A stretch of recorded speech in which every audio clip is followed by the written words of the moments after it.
Muy bien. En la sección del día domingo nos encontramos con un tema realmente interesante.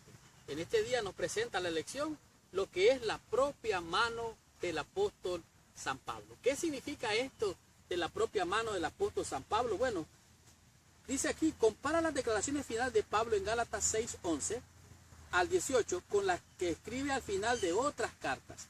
Pablo tenía algunas costumbres al escribir. Usted sabe, la carta tiene primeramente una forma de ser organizada. Quien escribe la carta, a quién está dirigida, el contenido de la carta y lo que es la conclusión de la carta. En este día la lección nos enfatiza que las declaraciones finales del apóstol Pablo no siempre son uniformes, lo que significa que no siempre son iguales a las otras cartas. También nos explica que aquí encontramos varios elementos que las otras cartas tienen. Sin embargo, además de los saludos, además de la exhortación final, además de una firma personal y una bendición final, en esta carta es totalmente diferente. ¿Por qué es diferente?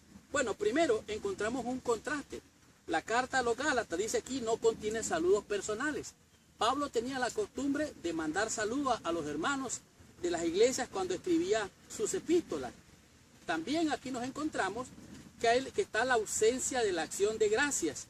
Ahora, al inicio de la carta, probablemente en este caso se trate de otra indicación de las relaciones entre Pablo y los Gálatas. En otras palabras, había una especie de grande comunicación entre ellos, un poco más íntima. Por eso Pablo posiblemente elimina todas estas características.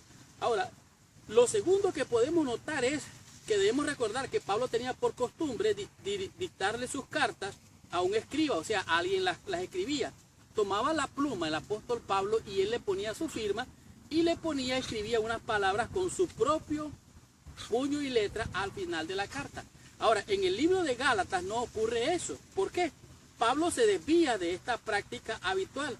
Cuando toma la pluma de su mano, Pablo aún está tan preocupado que él dice unas palabras muy impresionantes que las vamos a leer un poquito más adelante. Dice aquí, Pablo les ruega a los Gálatas una vez más que se aparten de sus malos caminos.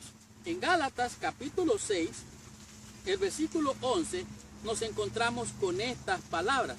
Estas son las palabras del apóstol Pablo.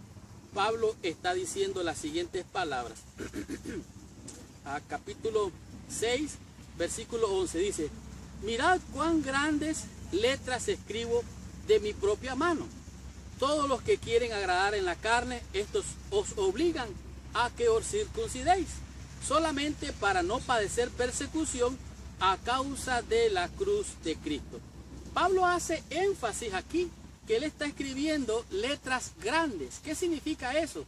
Bueno, lo que está aquí aludiendo en este día la lección no es que Pablo estaba haciendo letras grandes, aunque es posible, algunos alegan que Pablo a lo mejor estaba perdiendo la vista y por eso tenía que escribir letras grandes. También algunos dicen que posiblemente había perdido algunas habilidades, sus manos estaban deterioradas por los años, por el trabajo, por la obra, por la persecución. Entonces, como él fabricaba tiendas, posiblemente sus manos estaban bastante lastimadas y por eso tenía que hacer esas letras grandes. Sin embargo, estos son argumentos que pueden ser debatidos. Por lo tanto, estas teorías podían ser probables. Sin embargo, aquí dice, Pablo siempre estaba escribiendo intencionalmente con letras grandes para subrayar, para enfatizar sus argumentos. En otras palabras, cuando usted está escribiendo en la computadora y escribe en negrita o en letra bold, como le llaman, es una letra más grande y más negra para hacer énfasis. Esa letra la puede tal vez subrayar para anotar su mensaje. Y este es lo que nos dice en este día, lo que nos está diciendo la propia mano de Pablo. ¿Por qué? Porque Pablo estaba tratando de subrayar, enfatizar sus argumentos. Por eso dice la propia mano de Pablo. Continuemos con la lección.